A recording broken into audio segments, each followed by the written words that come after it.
Kan di semester genap ya. Baik Bapak dan Ibu, karena saya tidak bisa melihat layar sekaligus, jadi mohon bantuan co-host untuk selalu mengecek barangkali ada tamu yang bergabung.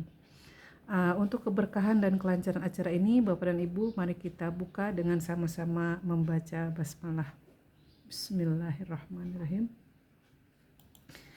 Selanjutnya Bapak dan Ibu, kegiatan hari ini diharapkan Bapak dan Ibu dapat mengisi daftar hadir ya.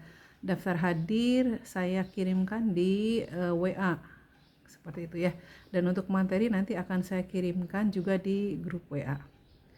Baik, kita mulai Bapak dan Ibu.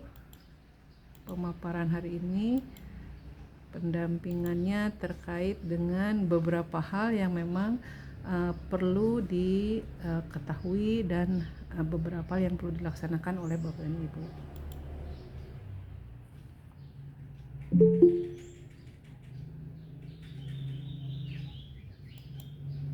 Baik, Bapak dan Ibu, di sela kita melaksanakan kegiatan, saudara-saudara kita mendapatkan musibah yang luar biasa Bapak dan Ibu ya. Kita turut berduka cita atas musibah yang dialami saudara-saudara kita di Cisarua, Lembang. Sampai hari ini sudah diketahui ada 2 siswa SMK yang meninggal Bapak dan Ibu. Kita doakan semoga saudara-saudara kita diberikan ketabahan yang selamat ya, dan diberikan kekuatan dalam menghadapi cobaan ini. Bagi yang beragama Islam mohon berkenan membaca Al-Fatihah. Bibarakatil umul Quran. Al-Fatihah. Bismillahirrahmanirrahim.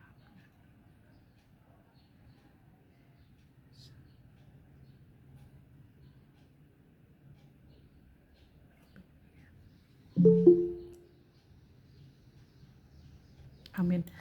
Baik, Bapak dan Ibu, pada pertemuan hari ini lebih dari 9 hal yang akan kita bahas sebetulnya ya, tapi saya tuliskan 9 yang poin utamanya, yaitu terkait dengan kenapa ganjil ya. Kita akan membahas terkait dengan kalender akademik yang semester yang kedua ini, kemudian tentang SNPMB, kemudian tuntutan pencetakan kartu hasil TKA, kemudian kita harus mengenal SKL SMA karena kita akan sebentar lagi melaksanakan ujian sekolah Bapak dan Ibu ya. Sambil mengenal SKL SMA, kita harus menuangkannya tuntutan tersebut di ujian sekolah nanti. Juga di semester ini akan ada ujian sumatif akhir fase. Kemudian informasi yang baru Bapak dan Ibu, diharapkan sekolah menerapkan budaya aman, budaya sekolah aman dan nyaman yang aturannya sudah jelas.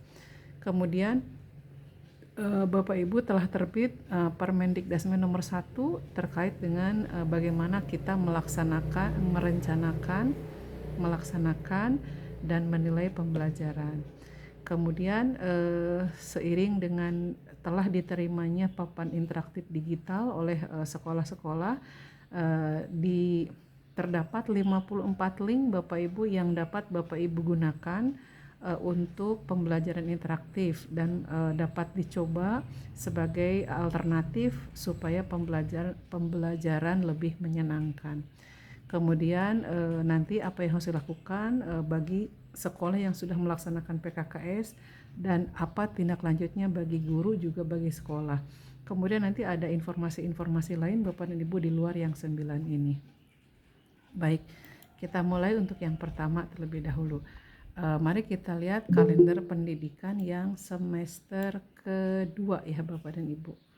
Oke, di semester yang kedua ini Bapak dan Ibu, sebentar saya cek dulu barangkali ada yang mau joinin. Oke. Karena ada tadi dari 4 saya dengar belum join ya.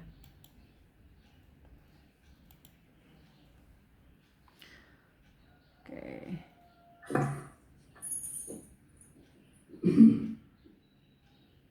Terima kasih. Nanti saya mungkin bisa dibantu juga Bu Milma untuk add ya kalau ada yang join. Oke, baik ya.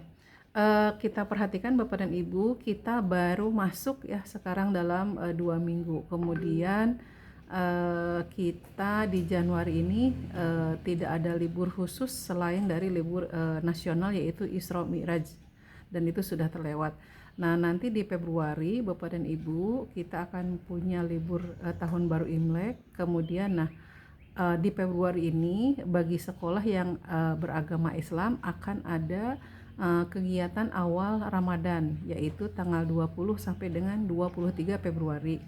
Nah, oleh karenanya mohon disiapkan kegiatan selama bulan Ramadan terhitung mulai 24 Februari sampai dengan 13 Maret, yaitu kegiatan penumbuhan budi pekerti atau sematren. Dan bagaimana untuk sekolah yang tidak beragama Islam dipersilahkan menyesuaikan kegiatan-kegiatan penumbuhan budi pekerti yang dapat diinsersikan atau disisipkan di kegiatan pada tanggal 24 sampai dengan 13 Maret.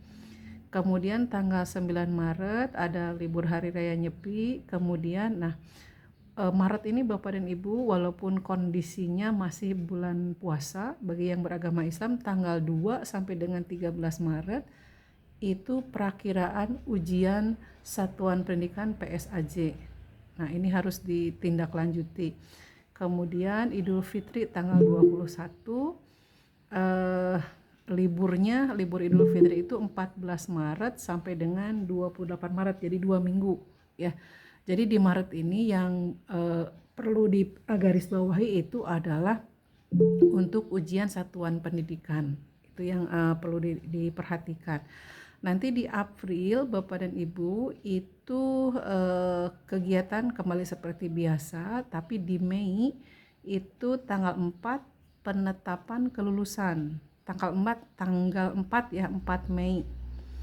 Kemudian untuk PSAJ, untuk penilaian sumatif akhir fase untuk SMA itu diperkirakan bulan Juni. Kemudian untuk rapot penetapannya 24, penyerahannya tanggal 26, dan seleksi penerimaan untuk murid baru itu dimulai dari Juni dan sampai dengan Juli. Bagaimana kalau untuk sekolah swasta, untuk penerimaan siswa baru dipersilahkan sesuai dengan kebiasaan yang biasa dilakukan oleh sekolah tersebut. Misalnya sudah ada sekolah yang melakukan pembukaan penerimaan tahap 1 seperti tidak mengikuti program ini. Untuk sekolah swasta itu dipersilahkan. Hanya untuk sekolah-sekolah negeri dipersilahkan segera mengunggah rombel yang bisa diterima untuk di tahun ajaran yang akan datang. Segera mengisi link, barangkali ada yang terlewat. Nah, hal-hal yang penting dipersiapkan di semester 2 ini, yang pertama itu terkait dengan ini PSAJ Bapak dan Ibu, kemudian sumatif akhir jenjang, akhir fase, kemudian penerimaan siswa baru. Mudah-mudahan dengan hadirnya peraturan yang terbaru nanti tidak ada lagi program program anak putus sekolah ya, PSAP, sehingga sekolah-sekolah swasta memiliki kesempatan untuk mendapatkan murid sesuai dengan harapan. Nah, selanjutnya Bapak dan Ibu, kita lihat ke yang kedua terkait dengan SNPMB. Tadi saya sudah melihat ke laman monitor SNPMB Bapak dan Ibu, dan akun registrasi sekolah itu ditutup hari ini pukul 15. Saya lihat hanya ada beberapa sekolah yang sudah dapat saya baca ya. Yang saya dapat temukan di akun monitor SNPMB itu SMA BPK Penabur dengan statusnya itu pengisiannya sudah selesai. SMA Pasundan Cikalong Kulon itu profil dan jurusan sudah final tapi belum selesai. SMA Sukanagara kurikulum sudah final, seperti itu ya. SMA Negeri 1 Kadupandak profil atau jurusan sudah final. SMA Al-Falah Cijati belum mengisi, SMA Cimenteng belum mengisi, SMA IT Tunas Bangsa juga belum mengisi. SMA IT Baitul Ilmi pengisiannya sudah selesai. SMA Negeri 1 Cipatat profil atau jurusan sudah selesai. Bapak dan Ibu mohon mungkin kerjasama ya dengan pihak kurikulum dan BK untuk menyelesaikan PDSS-nya sehingga pendaftaran akun itu selesai di hari ini pukul 13. Jadi Bapak Ibu sering-seringlah melihat ke laman monitor SPMB karena khawatir sekolah terlewat mendaftarkan seperti itu. Jadi terdapat hal-hal yang merugikan bagi para peserta didik seperti itu ya. Sekolah-sekolah lain yang tidak muncul di slide ini itu tidak bisa saya temukan di laman monitoring SNPMB-nya tadi per pukul 9 pagi ini ya, tapi mungkin sekarang tidak tahu ya apakah ada tambahan data atau ada perubahan penginputan dari sekolah. Bisa saja yang pukul 9 ini sudah berubah posisinya, tapi ini saya ambil datanya per pukul 9 tadi pagi. Terima kasih pada sekolah-sekolah yang sudah melakukan pengisian sampai dengan selesai, yaitu SMA BPK Penabur dan SMA Baitul Ilmi. Sekolah-sekolah lainnya mohon segera dilihat ya untuk melakukan pengisian PDSS-nya. Selanjutnya Bapak dan Ibu, karena hasil TKA sudah keluar sesuai dengan dulu ya peraturan nomor 9 tentang TKA, bahwa TKA itu dilaksanakan oleh sekolah, tetapi untuk hasilnya itu ada di aplikasi TKA Bapak dan Ibu dengan format seperti ini. Nah, per 5 Januari sesuai dengan link pengumuman surat edaran ya, ada surat edaran pengumuman hasil TKA, sekolah itu harus mulai mengecek hasil TKA-nya.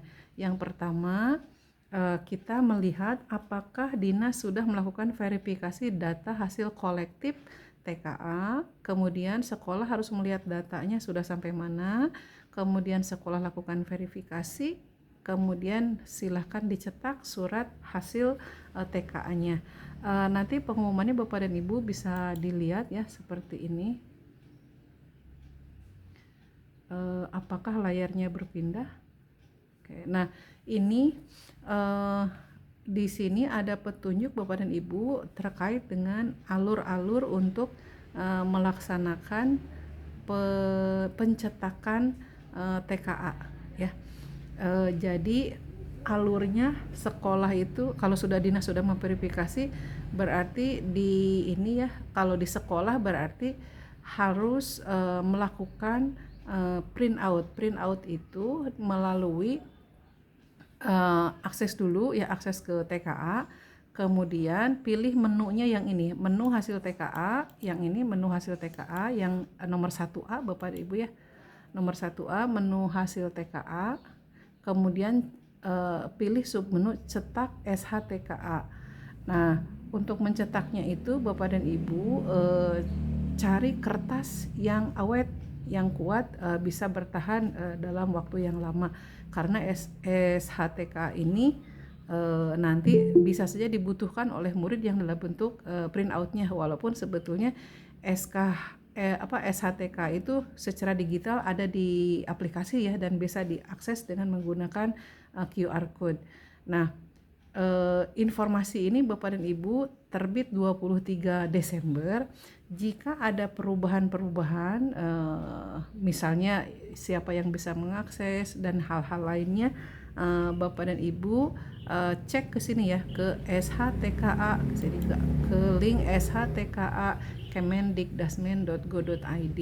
Jadi silahkan secara berkala operator sekolah atau tim yang menjadi tim Pokja TKA silahkan lakukan verifikasi dulu di sini. Nah, setelah itu silahkan Bapak dan Ibu melakukan pencetakan. Saya sendiri tidak bisa mengecek ya, karena saya tidak punya nomor pesertanya. Baik, selanjutnya Bapak dan Ibu, terkait dengan yang poin yang keempat tentang SKL.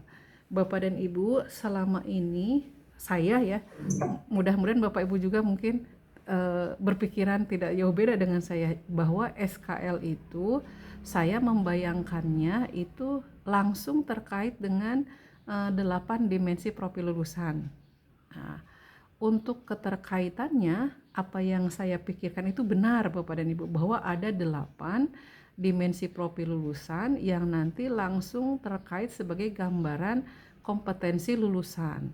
Namun seiring terbitnya ini Bapak dan Ibu SKL yang nomor 10 tahun 2025 itu, ternyata ketika saya cek Bapak dan Ibu, si SKL itu beda-beda ternyata.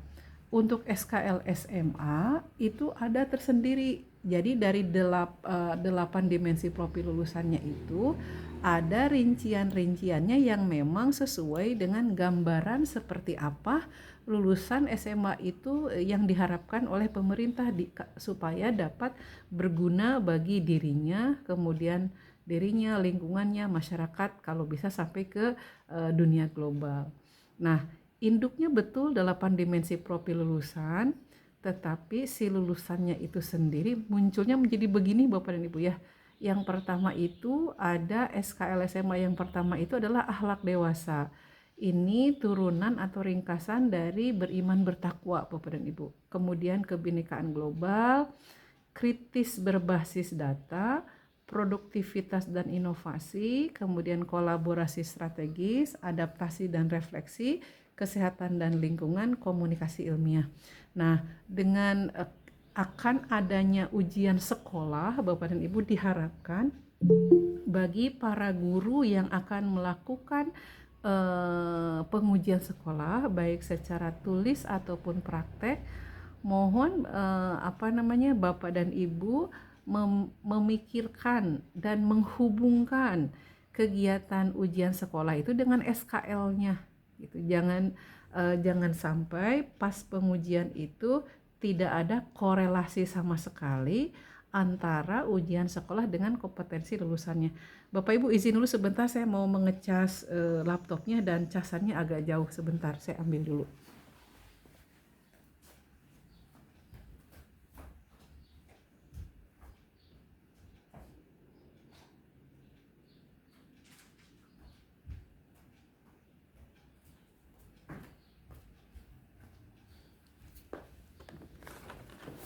Oke, sambil menunggu ngecas, barangkali ada yang mau ditanyakan terkait poin-poin yang tadi disampaikan. Terkait SKL saya juga terkejut Bapak Ibu, oh ternyata SKL-nya berbeda ya untuk tahun sekarang ini gitu. Ya, kalau tidak ada yang ditanyakan, saya lanjutkan ya. Nah, jadi si SKL untuk SMA ini rinciannya begini Bapak dan Ibu, dari beriman bertakwa misalnya ya. Itu menjadi akhlak dewasa, yaitu diantaranya adalah seperti ini: memahami, menghayati dan mengamalkan ajaran agama atau kepercayaan yang dianut secara sadar. Berarti yang memahami, menghayati dan mengamalkan ini berlaku di semua mata pelajaran Bapak dan Ibu ya. Walaupun misalnya di pelajaran fisika itu mengamalkan ajaran agama itu bisa disesuaikan dengan kekhasan mata pelajarannya. Kemudian menunjukkan akhlak mulia yang mencerminkan kedewasaan moral dan spiritual. Menginternalisasi nilai kasih sayang, kejujuran, keadilan, dan tanggung jawab dalam kehidupan pribadi, sosial, dan akademik, serta mampu menjaga keseimbangan antara ilmu pengetahuan dan moralitas sambil berperan aktif dalam membangun hubungan dengan Tuhan, sesama manusia, dan lingkungan. Kalau melihat yang ini saja Bapak Ibu ya, akhlak dewasa SMA itu jika ini betul-betul bisa dicapai, kita bisa membayangkan ya anak-anak lulusan SMA yang luar biasa, mereka itu betul-betul merupakan individu-individu yang tidak hanya baik secara akademiknya, kemudian dia memiliki keterampilan sesuai dengan lulusan SMA, tapi secara perilaku pun dia luar biasa gitu. Bagaimana dia membangun hubungan dengan Tuhan, dengan sesama manusia dan lingkungan. Berarti kita telah melepaskan anak-anak yang paling tidak siap untuk menjadi bagian dari solusi seperti ini ya, kalau SKL yang pertama itu bisa tercapai. Kemudian yang kedua Bapak dan Ibu, mengekspresikan dan merasa bangga terhadap identitas diri dan budayanya.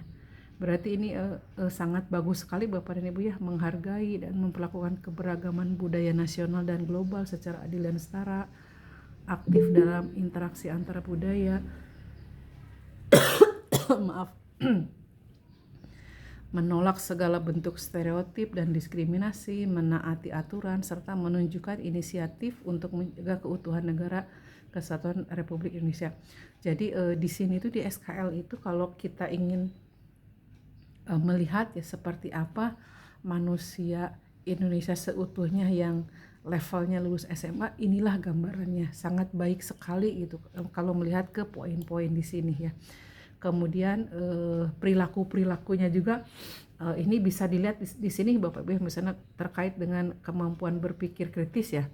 Itu diantaranya seperti ini, mahir dalam memilah informasi yang valid dan membuat keputusan berdasarkan data.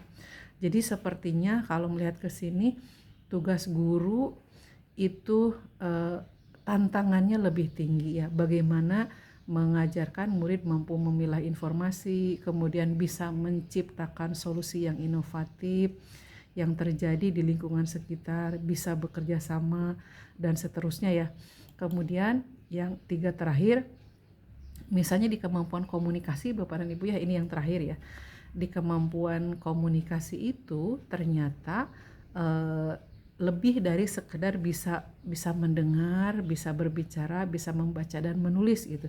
Tetapi si keterampilan ini digunakan untuk bisa memahami, bisa menganalisis, bisa mengevaluasi dan bisa mengomunikasikan isi pikirannya secara lisan maupun tulisan dengan baik dan benar. Bisa dibayangkan Bapak dan Ibu, jika ini tercapai, kita akan memiliki lulusan-lulusan yang bisa membuat lamaran pekerjaan ya dengan baik, karena dia itu bisa menulis, tapi tulisannya itu dia gunakan untuk mengomunikasikan keinginannya untuk melamar pekerjaan, tetapi ditulis dengan baik dan benar.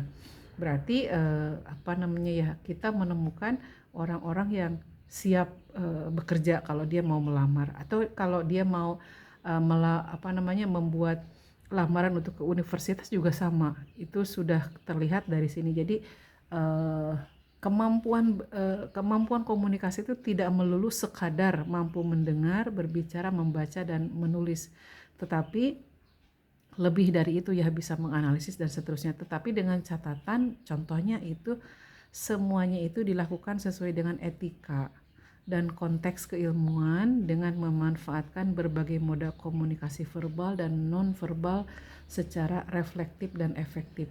Kalau ini Bapak Ibu, jika ada kegiatan di komunitas belajar, mohon ada kegiatan bedah SKL ya, supaya nanti sama-sama lulusan kita itu yang nanti ujian Bapak Ibu sebentar lagi bisa mendekat ke sini ya, ke gambaran lulusannya itu seperti ini, seperti itu. Mudah-mudahan Bapak Ibu punya waktu ya dan kesempatan untuk bedah SKL sebelum Bapak Ibu menyusun soal ujian sekolahnya sebagai penanda bahwa mereka itu akan lulus SMA. Baik, selanjutnya Bapak dan Ibu untuk ujian sekolah, karena kemarin kita sudah mengenal soal TKA, untuk ujian sekolah juga penilaian sumatif akhir fase, saya mohon Bapak dan Ibu melakukannya itu secara berkelompok, gunakan komunitas belajar, baik komunitas belajar yang di dalam sekolah ataupun antar sekolah. Kalau antar sekolah artinya melibatkan MDMP atau mungkin sekolah-sekolah yang ada di selatan, misalnya seperti Cimenteng, Darul Ulum, kemudian PGRI Kadupanak, itu bergabung kemudian menyusun soal ujian sekolah umpamanya berdasarkan hasil tadi ya, analisis SKL-nya, analisis materi-materi esensialnya. Kalau Bapak Ibu ingin melihat soal cakupan materi yang diujinya, lihat saja ke Permendikbud nomor 45 tahun 2025 Bapak Ibu terkait materi-materi yang diujikan gitu ya. Nah, tapi selain itu juga Bapak dan Ibu kenali cara menulis kisi-kisinya. Kenapa? Karena dengan adanya AI sekarang itu jadi terbalik Bapak dan Ibu ya. Jadi dibuat itu soal dulu. Jadi sini dulu dari nomor 3 dulu. Jadi soalnya sudah ada, tetapi kisi-kisinya itu tidak dibuat atau dibalik, soal ada kisi-kisi dibuat. Nah, jadi sekarang ada baiknya Bapak dan Ibu lihat ke Permen nomor 45 ya, kalau memang perlu nanti saya kirimkan. Itu kenali cara membuat kisi-kisinya, dari kisi-kisi turun ke soal. Dari situ silakan lakukan analisis kualitatif, baik soal PG ataupun soal esainya. Kemudian lakukan validasi soal, artinya gini, kalau dari hasil analisis kualitatif soal ternyata soal itu layak untuk digunakan, berarti itu silahkan dipisahkan, dan soal yang masih perlu perbaikan silahkan diperbaiki dulu, baru nanti divalidasi oleh tim kurikulum apakah soal ini bisa dipakai atau tidak.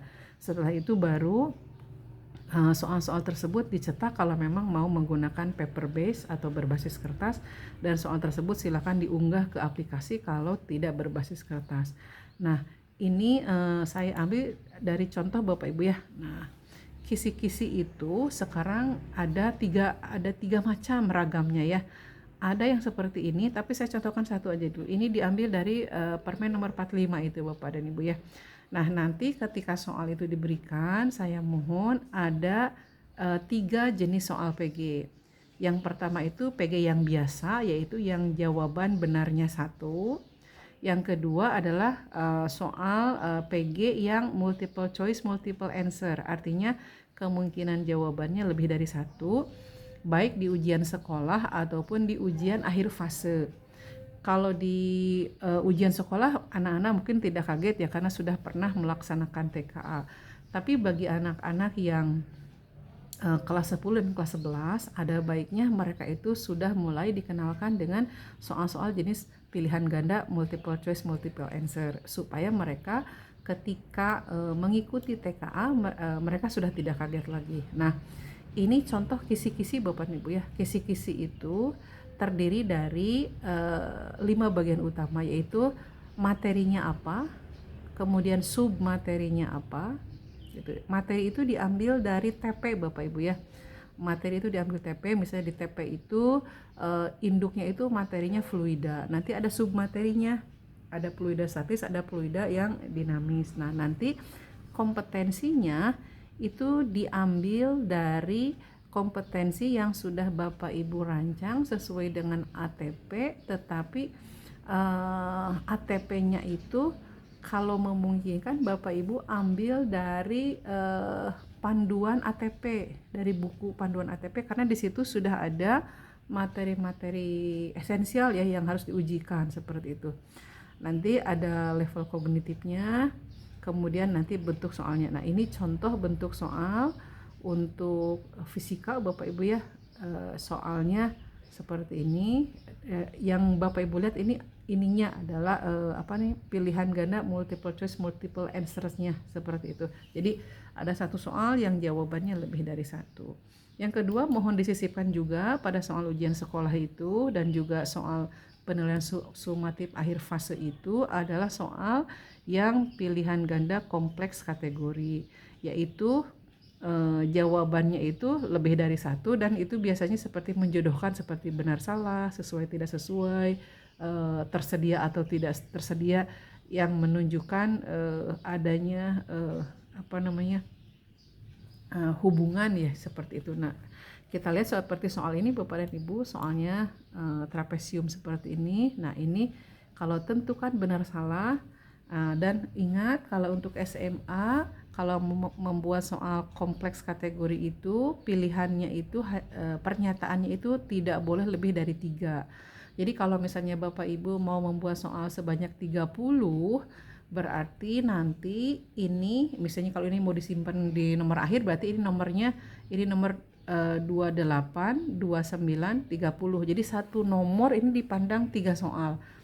Atau kalau Bapak Ibu mau menggunakan sistem pembobotan ya silahkan, berarti ini satu soal tapi bobotnya dikalikan dengan 3 seperti ini. Karena kalau yang kompleks kategori itu satu soalnya itu terdiri dari bisa 3 pertanyaan, bisa terdiri dari 3 perintah, bisa juga 3 pernyataan.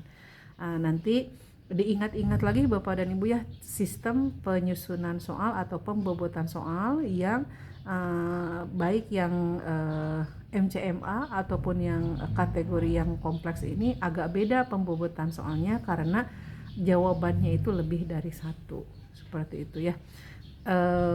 Ini contohnya dan nanti ada di Permen 45 Bapak Ibu ya kalau memang ingin mempelajari lebih lanjut. Nah itu terkait dengan TKA dan tindak lanjutnya. Kemudian Bapak dan Ibu, sekarang ini kita masuk ke poin yang 6 terkait dengan terbitnya Permen nomor 6 Bapak Ibu ya tentang budaya sekolah aman dan nyaman. Bapak dan Ibu di Dapodik tolong dilihat lagi SK SK PPPK ya yang penanggulangan kekerasan itu ya, tolong dicek lagi. Kemudian tolong dicek kalau komite sekolahnya sudah berganti, namanya segera diganti seperti itu, karena kan komite itu berubah-ubah Bapak Ibu ya. Kalau si siswanya sudah tidak sekolah di sekolah tersebut, komite tersebut juga kan tidak bisa jadi komite. Nah jadi tolong dicek apakah di SKP 3K yang yang pencegahan kekerasan itu komitenya masih berlaku atau tidak gitu. Kemudian dicek gurunya masih sama atau tidak sesuai dengan SK tim kerja penanggulangan kekerasan seksual, kekerasan dan yang lainnya ya yang di sekolah. Nah, Bapak dan Ibu di sini untuk budaya sekolah ini nanti muncul yang namanya gerakan rukun sama teman. Nah, ini yang dilakukan oleh murid. Tetapi apa yang harus kita sampaikan kepada para murid itu, yang pertama itu ada lagunya Bapak dan Ibu, kenalkan saja. Mungkin ini jadi bagian dari kegiatan mengenal lagu.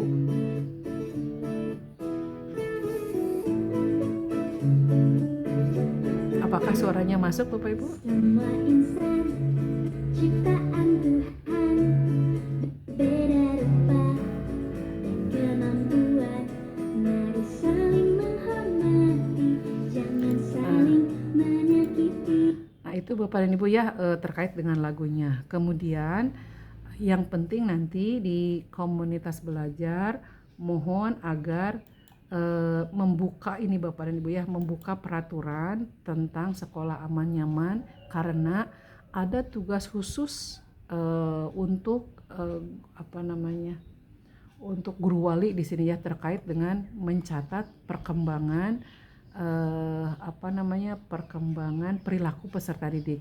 Karena sekarang waktunya terbatas Bapak dan Ibu ya, nanti silakan aja dipelajari ya nanti untuk bagaimana sekolah aman dan nyaman dan apa tugas guru wali terkait dengan pelaksanaan sekolah aman dan nyaman ini. Tapi yang akan kita pelajari adalah 9 cara pelaksanaan sekolah aman dan nyaman. 9 poin Bapak Ibu ya. Nah, 9 poin pelaksanaan sekolah aman dan nyaman itu adalah bahwa sekolah itu sebaiknya berpihak kepada murid dan menganggap bahwa murid itu adalah orang yang sedang belajar dan kita berikan layanan sebaik yang kita mampu. Ini ada 9 hal nanti bisa Bapak Ibu pelajari. Yang penting di sini yang termasuk bukti bahwa sekolah itu termasuk sekolah aman dan nyaman itu dia melaksanakan gerakan rukun sama teman. Nah, untuk gerakan rukun sama teman ini Bapak dan Ibu ada 4 bukti ya. Bukti yang pertama itu ini.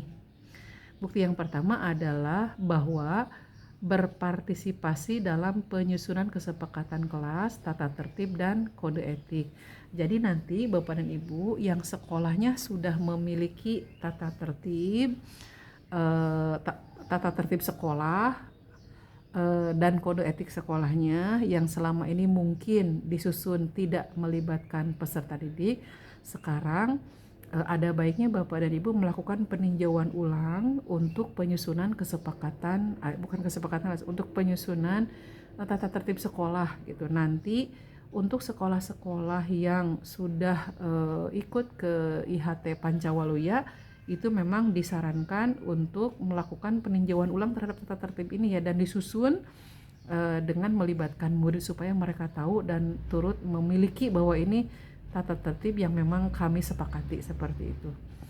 Dan kalau ini dilaksanakan jangan lupa ada buktinya ya, ada bukti revisi tata tertib diikuti dengan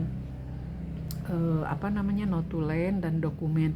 Kemudian disimpan dulu Bapak dan Ibu bukti pelaksanaannya, karena khawatir nanti diminta bukti bahwa sekolah itu sudah melaksanakan budaya aman dan nyaman ya. Jadi tolong ini dilaksanakan. Yang kedua adalah mengembangkan komunikasi dan forum antar murid.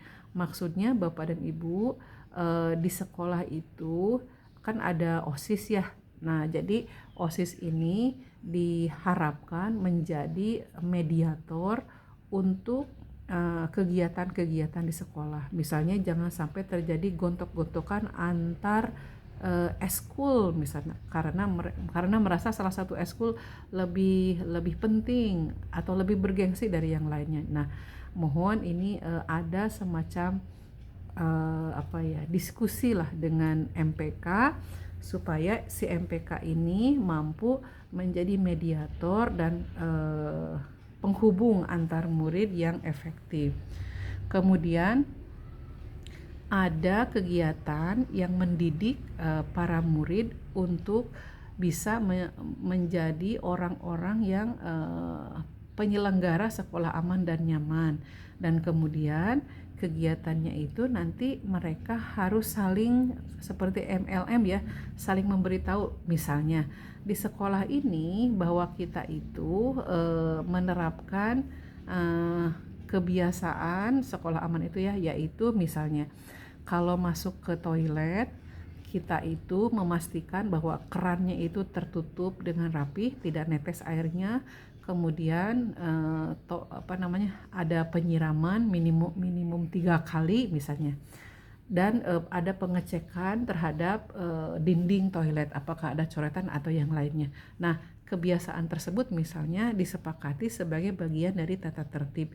Nah, ada agen-agen dari murid yang menjadi agen-agen pelaksana sekolah aman dan nyaman, dan dia itu harus menjadi model, dan setelah jadi model dia harus mengajak temannya. Nah, itulah yang dimaksud dengan tutor sebaya. Tutor sebaya untuk pelaksanaan sekolah aman dan nyaman. Nah, untuk bisa menjadi tutor tentu tidak tiba-tiba ditunjuk, tetapi berdasarkan pengamatan terlebih dahulu. Misalnya dari wali, misalnya guru wali menetapkan ini bisa jadi tutor, nanti dia harus mentutori siapa, seperti itu. Itu catatannya sebaiknya ada di guru wali terlebih dahulu, nanti baru kemudian diserahkan ke kesiswaan. Kemudian setiap siswa itu diharapkan menjadi agen budaya positif di sekolah dan di ruang digital. Jadi diharapkan guru wali mencatat akun-akun media sosial yang dimiliki oleh murid, baik akun yang pakai nama asli atau akun-akun lainnya, sehingga kita tahu dia itu apakah merepresentasikan dirinya itu yang sesungguhnya, atau dia tidak merepresentasikan dirinya menjadi orang yang berbeda misalnya di akun media sosial. Karena sekarang ini Bapak dan Ibu, ternyata untuk riwayat hidup itu seseorang bisa diterima di perguruan tinggi, terutama di luar negeri, itu dicek medsosnya dulu ternyata sebelum ke hal-hal yang lainnya. Jadi mohon ini guru wali ya memiliki catatan akun-akun medsosnya para murid, dan dicek apakah mereka itu menjadi orang yang mempromosikan dirinya dengan baik atau tidak. Seperti itu Bapak dan Ibu ya untuk pelaksanaan sekolah aman dan nyaman. Saya percaya setiap sekolah itu memiliki pemahaman yang berbeda terhadap aman dan nyamannya itu. Silahkan disesuaikan dengan kemampuan dan kondisi sekolahnya itu dilaksanakan. Selanjutnya Bapak dan Ibu, poin yang ke-7 adalah kita sudah menerima Permendikdasmen nomor 1, yaitu tentang standar proses. Nah, yaitu khusus membahas mengenai 3 hal ya, yaitu perencanaan pembelajaran, pelaksanaan pembelajaran, dan penilaian proses pembelajaran. Nah, yang akan saya bahas tersendiri itu yang bagian C Bapak dan Ibu ya.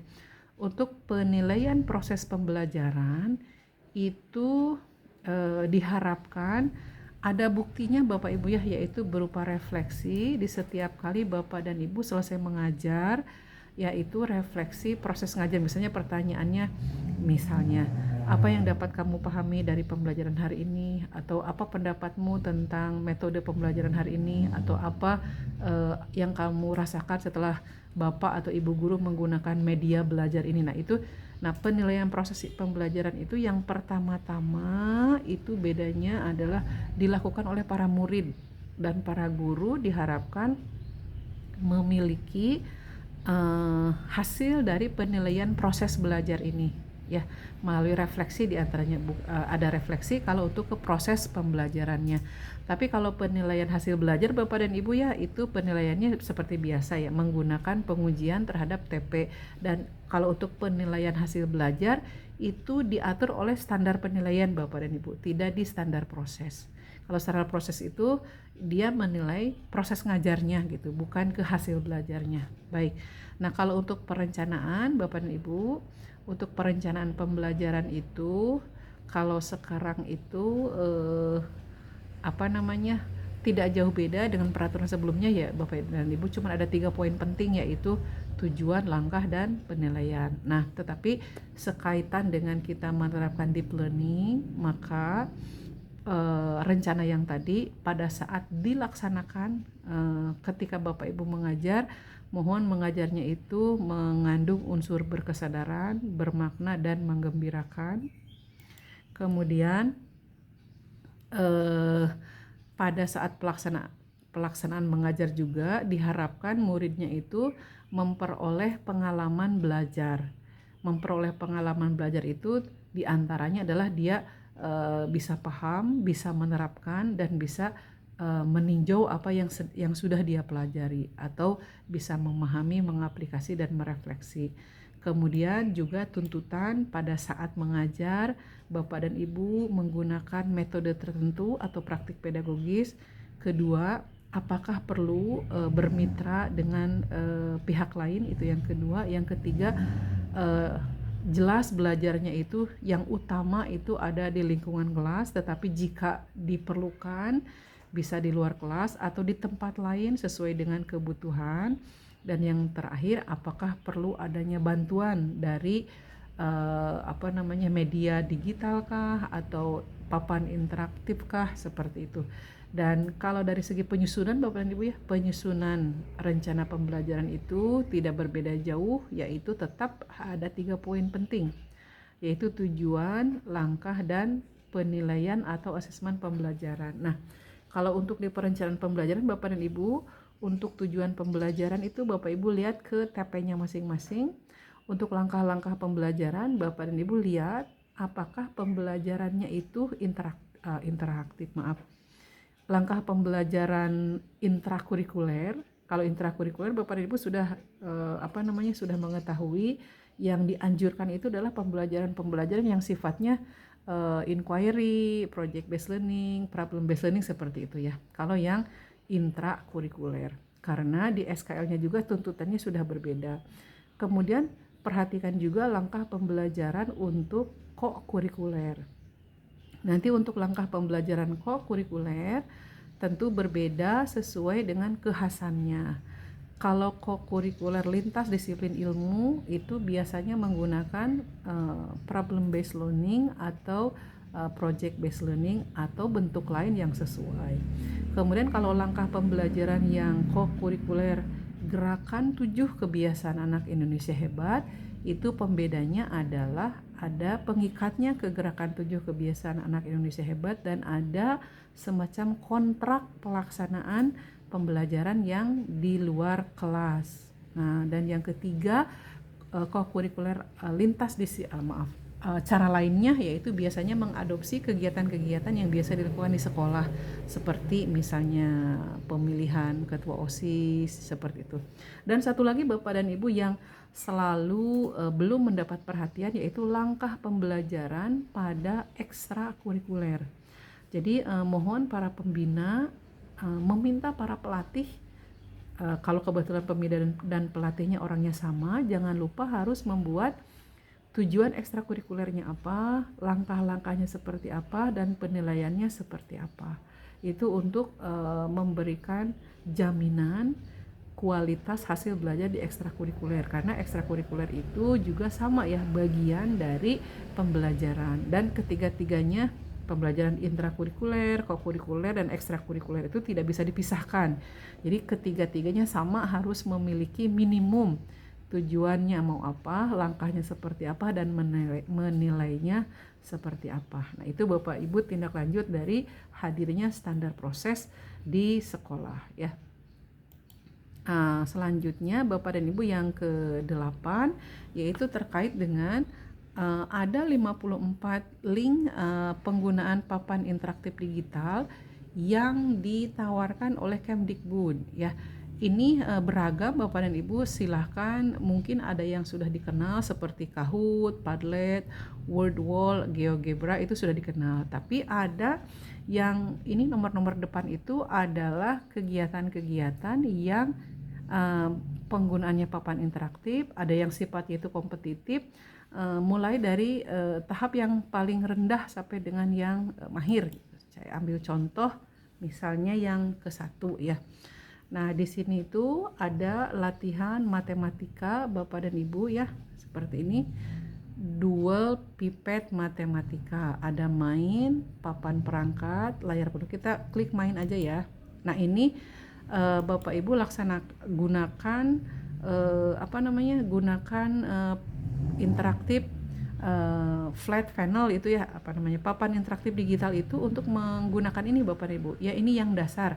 Contoh misalnya mulai dari penjumlahan, pengurangan, perkalian, pembagian, campuran, pangkat, akar, persen, EPB, KPK, waktu, dan jarak. Ini saya rasa sangat membantu sekali untuk anak-anak kita ya.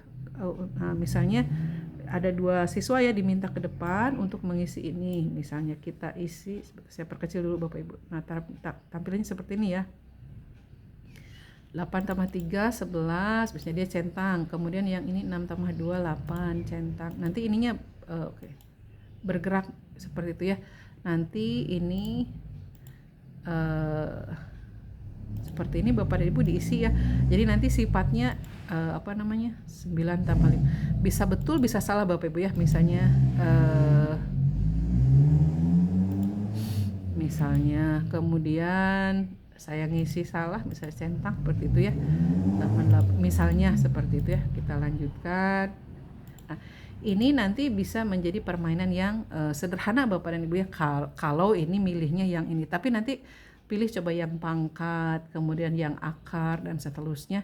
Silakan Bapak Ibu gunakan ya, karena ini akan membantu murid kita untuk bisa belajar. Saya ambil lagi contoh misalnya ini ya, yang hewan. Ini semua di sini Bapak dan Ibu tidak saya cantumkan, ternyata tidak bisa pindah linknya, tapi nanti link-link untuk pelatihan yang 54 itu nanti saya kirimkan di WA ya. Ini contoh bagaimana kaitannya dengan biologi Bapak Ibu ya. Saya ambil yang paling mudah misalnya ya, jenis makanan, ambil yang mudah aja dulu. Misalnya yang kita lihat itu permainannya gitu ya. Ini misalnya beruang itu misalnya karnivora. Nah, itu salah katanya. Terus misalnya inilah harus dua-duanya bareng Bapak Ibu ya. Seperti itu ya. Nanti ini bisa jadi permainan seperti itu ya. Seperti itu Bapak Ibu. Jadi ini aplikasinya itu jalan gitu, dari mulai mudah, sedang, sampai dengan ke sukar. Ada juga misalnya saya ambil ini ya, yang pilih sampah. Ini bagus Bapak Ibu ya. Jadi aplikasi-aplikasi ini untuk membuat anak-anak itu belajar dengan menyenangkan. Ini balap engkrang. Balap engkrang. Itu petualangan pilih sampah. Kita mulai petualangannya. Nah, tujuannya ini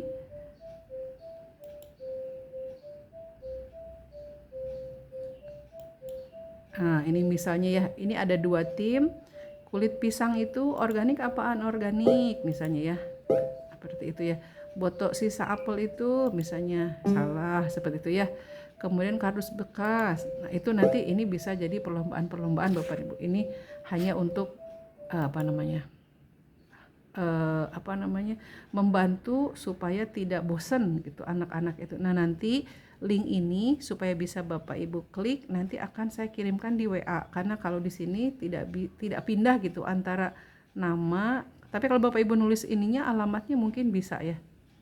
Seperti itu ya untuk permainan interaktif di papan digital.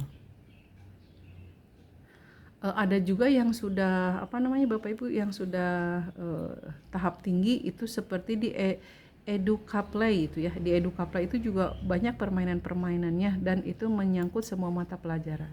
Nah, itu ya Bapak Ibu yang ke-9. Kita masuk ke poin berikutnya terkait dengan PKKS. Nah, PKKS ini Bapak dan Ibu untuk para kepala sekolah yang baru kemarin itu sudah dilihat dan diberikan rekomendasi terhadap rencana programnya.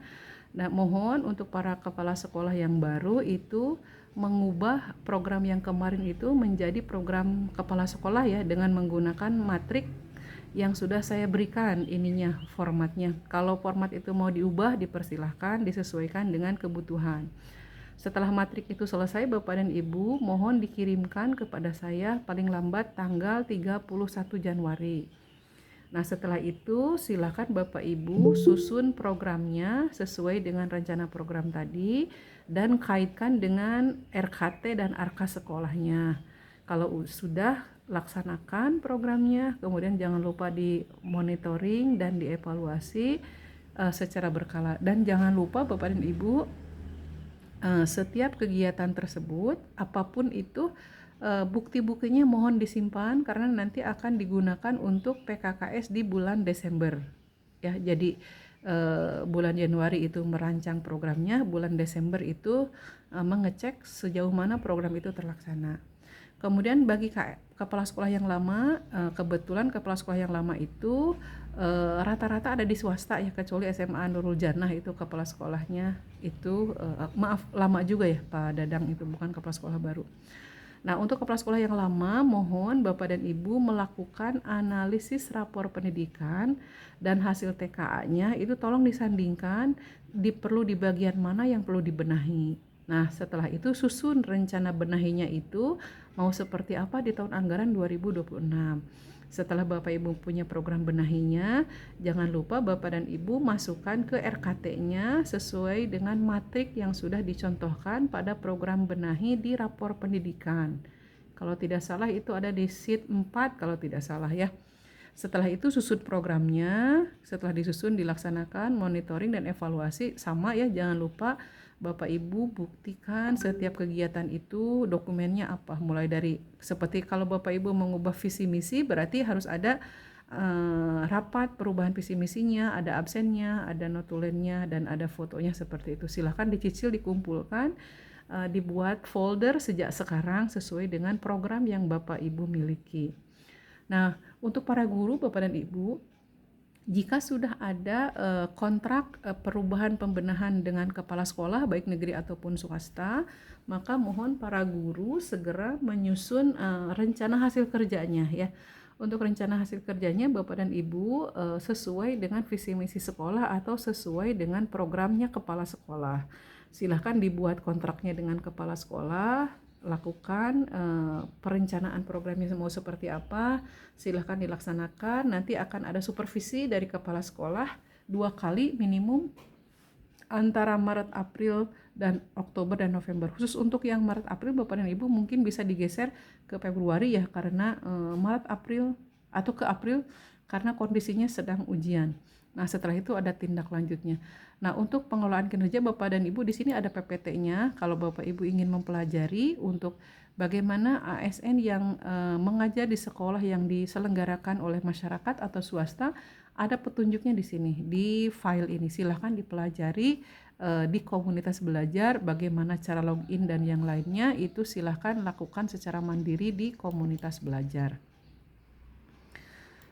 Selanjutnya Bapak dan Ibu, saya akan masuk ke kegiatan nomor 11 ya. Nah, ini untuk para operator mohon segera melihat waktu ya. Sekarang itu di Januari untuk cut off PIP itu berakhir di 31 Januari. Jangan sampai ada murid yang dirugikan karena kekurangan data atau ada bagian yang tidak tercek seperti itu ya. Silahkan data-datanya dilengkapi dengan benar supaya bantuannya nanti bisa diberikan dengan tanpa ada kendala. Termasuk siswa yang mendapatkan beasiswa Pancawaluya juga dipersilahkan Bapak dan Ibu, walaupun berbeda dengan PIP ya, tentu saja silahkan penuhi tuntutannya. Kemudian nanti di Agustus akan ada pengecekan cut-off PIP yang di fase kedua. Karena ini berkaitan dengan data, jadi mohon dari sekarang kalau ada hal-hal yang datanya kurang, dari sekarang segera dilengkapi. Nah, berikutnya Bapak dan Ibu, kita memiliki Permendikdasmen nomor 4 ya, tentang bagaimana perlindungan bagi tenaga pendidik dan tenaga kependidikan, bagi guru dan TU serta caraka atau warga sekolah ya. Tujuannya itu ini menjamin keamanan, profesionalisme dan martabat bagi para guru mulai dari PAUD sampai dengan pengajar di sekolah menengah. Nah, jadi nanti akan ada Bapak Ibu di peraturan ini ya, ada 4 perlindungan. Nah, 4 perlindungan ini mulai dari perlindungan secara hukum, yaitu misalnya terkait dengan kekerasan yang dialami atau ada intimidasi atau ada diskriminasi, itu dilindungi Bapak dan Ibu. Kemudian ada juga perlindungan profesi, yaitu bagaimana Bapak dan Ibu bebas misalnya secara akademik, untuk misalnya Bapak Ibu tuh mau menyusun RPP atau seperti apa, itu ada perlindungan profesinya selama Bapak dan Ibu mengikuti peraturan itu sendiri ya. Kemudian ada perlindungan profesi dari aspek karir seperti itu ya. Ada juga perlindungan dari resiko kecelakaan, kemudian dan bencana. Kemudian ada juga perlindungan hak cipta dari guru kalau guru itu membuat inovasi atau membuat sesuatu yang memang perlu haki seperti itu ya.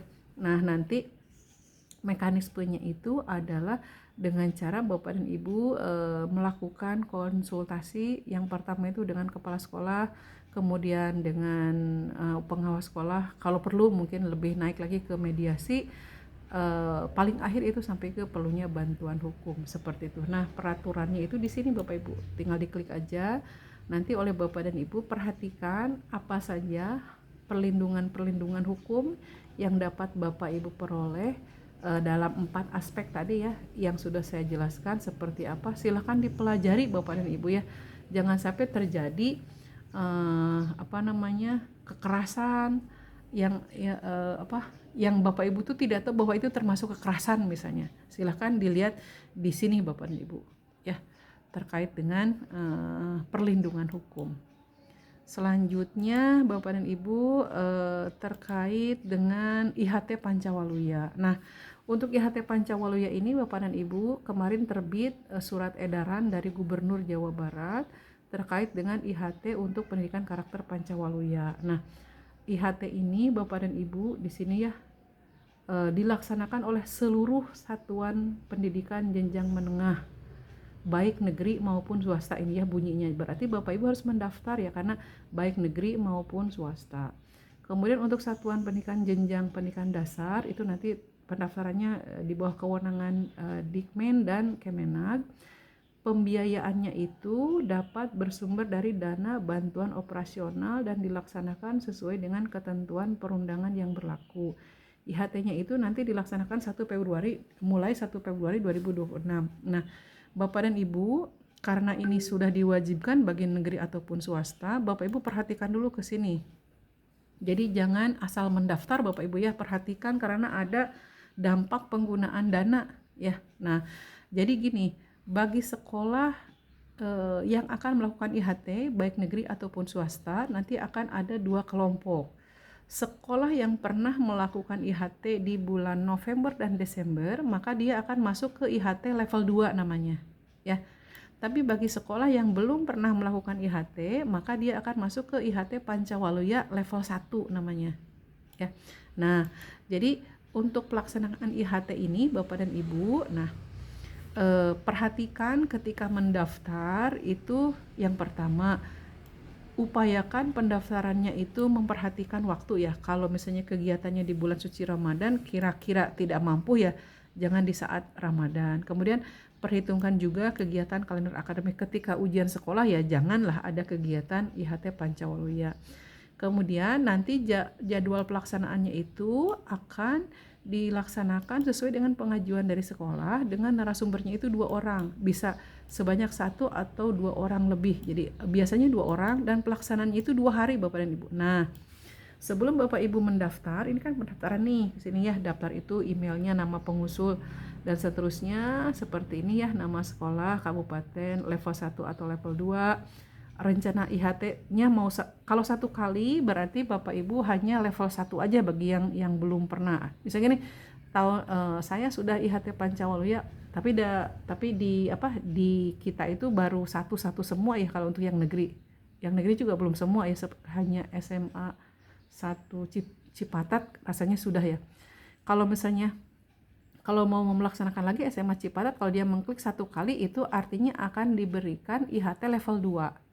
Tapi bagi sekolah yang ngeklik 1 kali, misalnya dia akan diberikan level 1.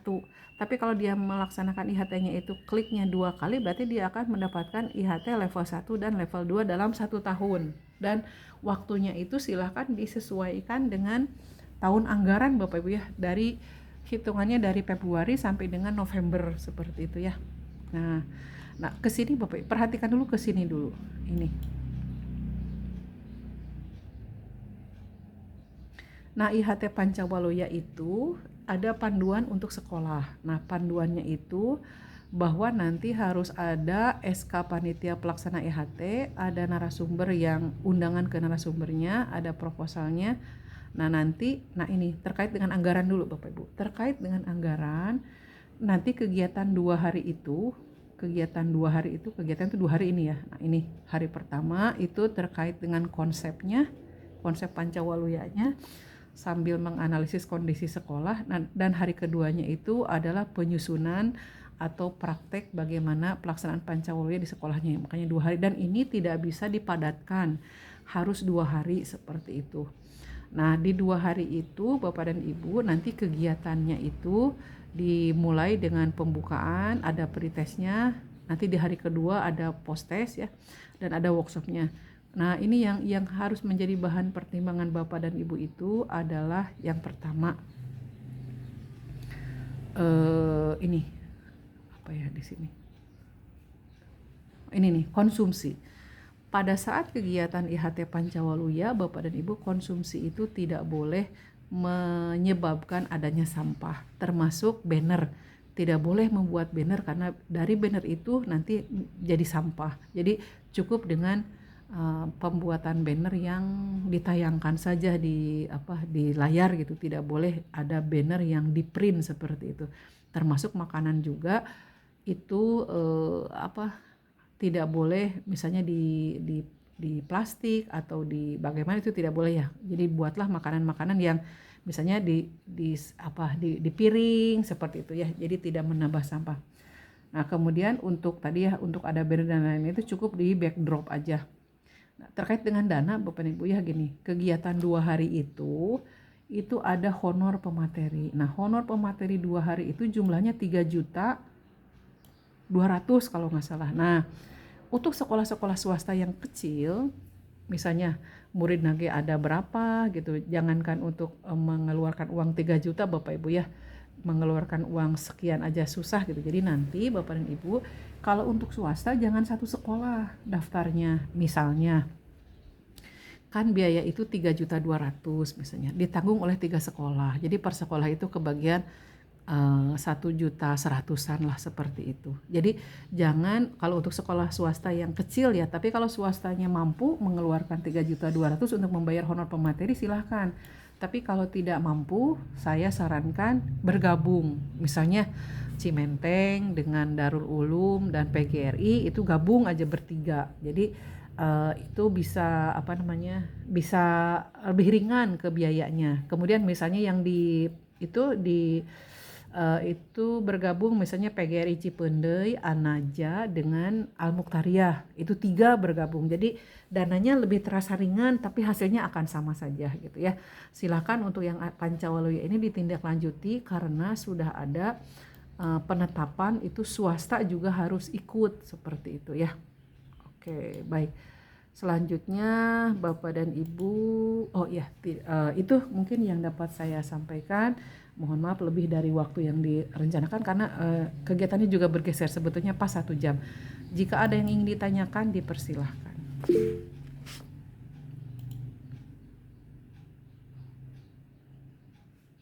Mangga Izin Pak bertanya. Patur ya, ya mangga.